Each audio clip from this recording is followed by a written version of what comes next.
आङो नोंथांमोन खौरांगिरि नोंथांमोननिसिम आंनि गोसो गोरबोनि खुलुमनाय आं जासिबाय आरो खौरां नायगिरि साफ्रोमबो रायजो राजाफोरनिसिम आंनि गोसो गोरबोनि आंनि खुलुमनाय आं जासिबाय। दिनैहाय 12 नं चिरांदुवार ब्लक कमिटि इउपिपिएलनि बानजायनायाव जों मोनसे खौरांगिरि मेल जोङो लानो सिगां दोङो।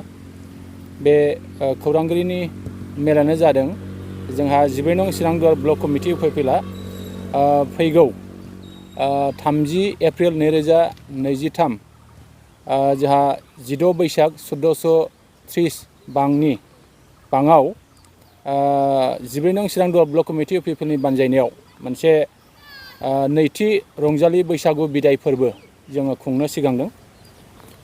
जोंनि बे थावनिया जोंहा जोंनि 12 नं चिरांदुवार ब्लक कमिटि इउपिपिएलनि सिङाव थानाय आस्राबारि प्राइमारि कमिटिनि सिङाव थानाय आस्राबारि एमबि फरायसालिनि जे गेवलां गेलेग्रा फोथाराव जोङो गाजा गोमजायै सानसेनि हाबाफारि लानानै जोङो खुंनो सिगांदों। आरो बे हाबाफारिनि गेजेरजों जोङो रंजालि बैसागुनि जोङो जे हाबाफारि बे हाबाफारिखौ जोङो गाजा गोमजायै जोङो बाहागो लालायनानै जाफुंसार होनायनि जे थांखिजों जों बे हाबाफारिखौ खुंनो सिगांगासिनो दङ। जों आसा खालामदों बे जोंनि फैगौ 30 एप्रिल 2023 इं अक्ट'आव खुंनो लानाय जे हाबाफारि बे हाबाफारिखौ खुंफुंनो थाखाय जा मोनसे खुंफुं आफाद दानानै होदों। बिनिनो जोंहा खुंफुं आफादनिनो जोंहा लेंथुमगिरि जा सुरत बरगयारि बिथां आरो जोंहा 12 नं चिरांदुवार ब्लक कमिटि इउपिपिएलनिनो जोंहा लाइमोन गांखंनि गाहाय नेहाथारि यहरद दाहाल बिथां, आस्राबारि प्राइमारि कमिटि इउपिपिएलनिनो जोंहा आफादगिरि दैमालु बरगयारि बिथां, खुंफुं आफादनि आरो जोंनि प्राइमारि कमिटिनि गुबुन गुबुन बिबानाव थानाय जोंनि मावथि बिथांमोन, आङो नोंथांमोन गासैनोबो रंजालि बैसागुनि आङो गिदिरफोरनिसिम खुलुमनाय आरो उन्दैफोरनिसिम आङो अननाय आं जासिबाय। जे जोंहा फैगौ 30 एप्रिल 2023आव जे नैथि रंजालि बैसागु बिदाय फोरबो जों बे फोरबोनि गेजेरजों बाहाय जोंहा माखासे हाबाफारि जों थि खालामदों। जोङो 12 रिंगायाव जोंनि जे गाहाय हाबग्रा लामा बेखेवनाय बेखौ जोंहा बेखेवनो जोङो थि खालामदों। जोंनि बिटिआरनिनो जोंहा CAM सार प्रमद बर'नि OSD डक्टर सांग्राम ब्रह्म बिथाङा जोंनि गाहाय हाबग्रा लामाखौ बेखेवगोन। आरो जोंनि 12:15 रिंगायाव जोंनि जे इउपिपिएल दोलोनि जोंहा फिरफिला बिरहोनाय आरो जोंनि नैबे रंजालि बैसागुनि जोंहा फिरफिला बिरहोनाय बे हाबाफारिखौ जोङो लादों। 12:30 रिंगायाव जोङो जे जोंनि बैसागुजों लोब्बा लाखिनानै जे जोंहा फारौ उरायहोनाय जों हाबाफारि लादों। बे फारौ उरायहोनाय हाबाफारिखौ जोंहा मावफुंनानै होफैगोन जोंनि इउपिपिएलनिनो जोंहा गाहाय नेहाथारि आरो जोंनि बिटिआरनि MCLA सार माधब चन्द्र सेत्री बिथाङा बे हाबाफारिखौ मावफुंनानै होफैगोन। आरो 12:45 रिंगायाव जोंहा मोनसे बैसागु ग्रुप डान्स कम्पिटिशन बादायलायनाय बेखौ जोंहा बेखेवनानै होगोन जोंनि बिटिआरनिनो जोंहा मावफुं सोद्रोमा श्री रन्जित बसुमतारी बिथाङाबो बाहागो लाफैगोन। 1:50 रिंगायाव जोंहा जोंनि इउपिपिएल दोलोनि आरो जोंनि ओनसोलाव थानाय गोबां जा सानसुमै मेलेमजिबि दा बिथांमोनखौ लानानै जोंहा मोनसे मान बावनाय बा मान होनाय बे हाबाफारि जोङो लादों।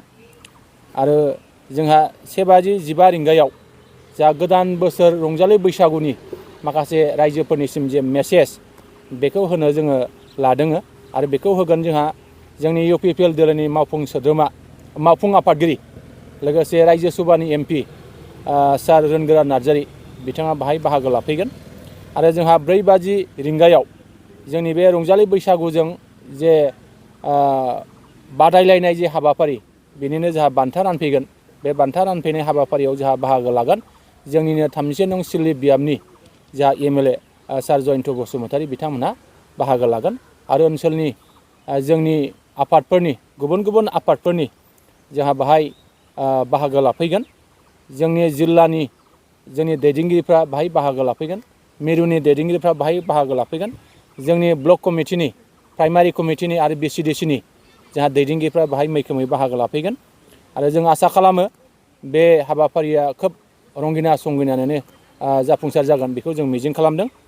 जोङो बेखौनो मिथिहोनो लुबैदों जोंहा बे रंजालि बैसागुजों लोब्बा लाखिनानै जे जोंहा मोसानाय बादायलायनाय बे बादायलायनायखौ जोङो जोंनि नैबे ब्लक कमिटिनि सिङाव थानाय 10टा प्राइमारि कमिटिनिफ्राय जोङो मोनफा मोनफा जोङो बादायारिफोर जोङो बाहाय लाबोनानै मोसाहोनायनि बा बादायलायनायनि जोङो थांखि लादों आरो जोंहा स्पेसियेलि नैबे आसाबारि प्राइमारि कमिटिनि सिङाव जानाय लेखा जोङो आसाबारि प्राइमारि कमिटिनि सिङाव गासै 10टासो मोसागिरि बा बादायगिरि बिथांमोनखौ जों बादायहोनो जोङो सिगांदों। खमसे खम 15निफ्राय 20टा मोसागिरि बिथांमोनहा बाहाय बाहागो लागोन आरो बिथांमोननो जोङो जाय सेथि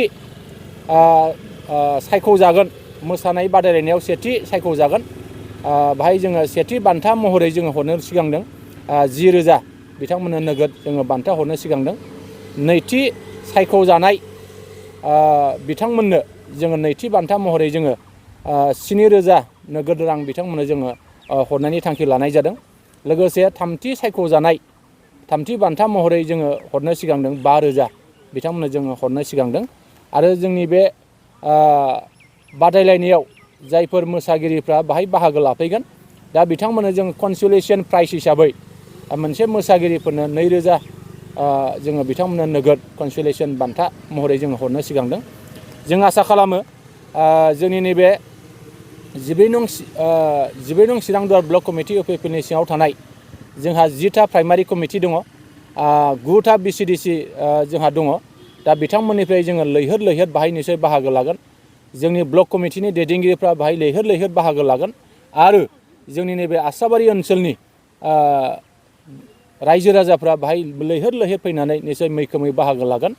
आं आसा खालामो बे जोंनि जे खुंनो लानाय नैथि रंजालि बैसागु बिदाय फोरबो बे बिदाय फोरबोआ गाजा गोमजायै जाफुंसार जागोन आरो बे जाफुंसार जानांगौनि थाखाय जोंनि बे ओनसोलनि साफ्रोमबो रायजो राजाफ्रा नैबे हाबाफारियाव मैखोमै बाहागो लाफैनानै जाफुंसार खालामगोन आं बेखौ गोथौ फोथायनाय दङ।